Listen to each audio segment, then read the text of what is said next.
to start actually asking you to read something, which is right here. I hope you can see it. I don't want to read it to you. I'm just going to be quiet for a moment while you read.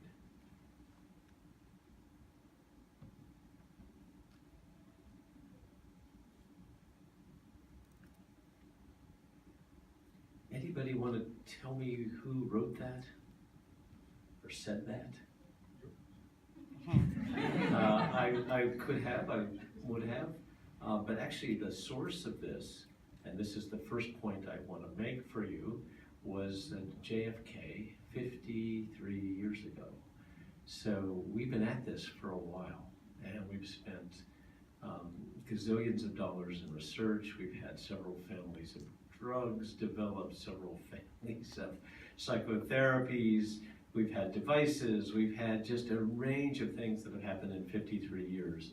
And I'm sad to tell you that if you look at the data in 2016, or actually these data are technically from 2013, but they're not that much different than they would have been in 1963. So here the point is that even today, when one looks at mental disorders, including substance abuse and neurological disorders in this case, that group of disorders confer the greatest disability, measured by DALY's Disability Adjusted Life Years of all medical problems.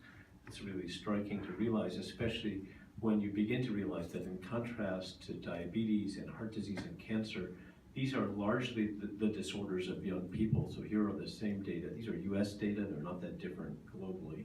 But in the US data, you can see that red line, which is the mental and behavioral disorders, you've got onsets much earlier. The disability comes in the first half of life. The disability for all other medical causes comes in the latter half of life. It's really quite clear when you divide it about age 45. And what's so striking is that 75% of people with a mental illness, an adult with a mental illness, will describe onset by age 25. 75% by age 25. Now that's very different than cancer, diabetes, hypertension, heart disease. You can go down the list. That's really a very different picture. So we're talking here about the chronic disorders and the severe disabling disorders of young people. That's not to say they go away as people get older, but their onset is before age 25, which explains some of the high disability rates that you see, because this takes people off the trajectory of development that you would expect. So the key here then is to say that even after everything we've done over the last 55, 60 years, we're still struggling with a very disabling, very serious set of medical problems. And we actually haven't bent the curve very much in terms of disability, which we call morbidity. More urgently, we haven't bent the curve on mortality. These are the suicide numbers. And you can see that since 1990, there basically is no change in the rate of suicide. In fact, it's now trending up a little bit. Oddly enough, we have reduced the rate of homicide, and you can see the homicides have come down about 50%, and they're now about 1/3 the number of homicides in the United States that you have for suicides. How strange that is. You would hardly believe that reading the paper or watching the television news or paying attention to any media site. But indeed, there are 3 times the number of suicides to homicides, and suicides have now surpassed breast cancer in the United States as a source of mortality. More suicides than traffic fatalities, twice as many as HIV, and it's not only suicides that are such a huge issue for people with mental illness, but we don't even count the 18,000 or so overdose deaths from now increasingly prescription painkillers, especially opiates. And some of those could be suicides, it's hard to know in many cases. So the number could actually be considerably higher. So this is really an urgent issue, and I wanted to lay this out at the beginning of the day to sort of give you the sense that this is both a sort of a moral mandate. It's a huge public health issue, something that we have to grapple with as a society. And at the same time, we've done a lot, we've tried a lot, but hasn't really done it yet. And so we have to remember that as much as we'd like to think that technology can solve this, because it's had such an unusual and profound impact on entertainment and banking and so many other aspects of our lives, communication especially, this is a tough one. And the extent to which we're going to be able to fix this and change this, we need to be realistic as we set out here to know that it's not going to be simple.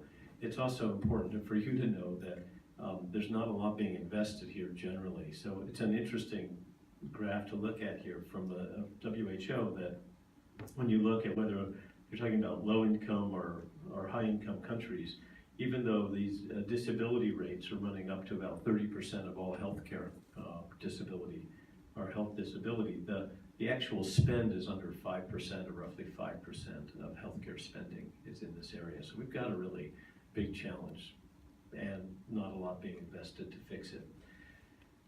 So I want to turn to sort of a more hopeful message, and that message is that in general, when we're faced with a really tough problem, science can be helpful. And the way that science can be helpful, many of my scientific colleagues do not like this quote, especially biologists, is something I've come to believe increasingly over the last decade or so. This is a quote from Freeman Dyson, who's an astrophysicist at Harvard, who says, "New directions in science are launched by new tools much more often than by new concepts. The effect of a concept-driven revolution is to explain old things in new ways." And this is so cool. The effect of a tool-driven revolution is to discover new things that have yet to be explained. I think that's a really insightful concept, or insightful paradigm change. And it makes sense, of course, in astronomy, where change is really driven by better telescopes or better tools, obviously, but it's also increasingly true in biology, especially in neuroscience. And I would argue that it's going to be true for the study of behavior and for our ability to change behavior. The good news is, in fact, that there are places where things have really begun to change dramatically. And I like this as just a picture of what's happened in the last decade. And these are just a few examples. I could choose others. The cost and speed of human sequencing has gone down all orders of magnitude. Look at that. From $22 million for a human genome, now it's just with the people in New York who are doing it for about $1,200, actually $900 per genome. The sequencing took 2 years a decade ago. Today we can do hundreds of sequences within a 4 or 5 day period, so it's definitely less than a day. In terms of studying how the brain works, we were really so proud of being able to do multicellular recording in 2005. Today we use optical imaging. We capture thousands of cells in real time in behaving animals. It's really quite extraordinary. But the last one is pretty interesting, really, if you think about how rapidly this has changed. A decade ago, we would have had about 1 million smartphones on the market in the United States. And the number from the end of March, which is the most recent data we have, is 187 million. And of course, it's about 2 billion globally. So that's pretty interesting, because it does offer up the possibility of something quite new. For instance, an EKG system that you could carry with you for anybody who has the risk of atrial fibrillation, or of parents, Mother's Day relevant here, who could look at a tympanic membrane in a 3-year-old with a hot ear or with a fever and very quickly take a picture and let their pediatrician know whether this is a middle ear infection or not. Anybody who's been in that situation knows that it is just awful to have to drag your kid into the pediatrician, often wait for hours. They're in severe pain, high fever, and then to often not get what you need until the next day. Very tough. And the possibility of even things like breathalyzers that can be developed on smartphones. So lots of opportunity here, and this is just a very quick cut of what could be done.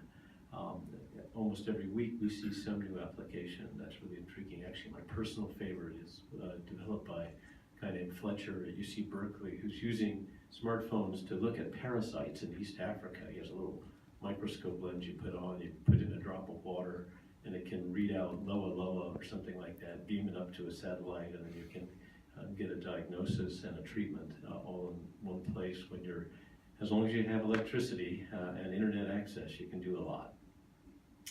So that's one piece of it that I think is extraordinary. Even perhaps more extraordinary is something that I don't think the public quite has understood yet, but is the potential of machine learning and big data to change our lives in ways that we can barely comprehend yet.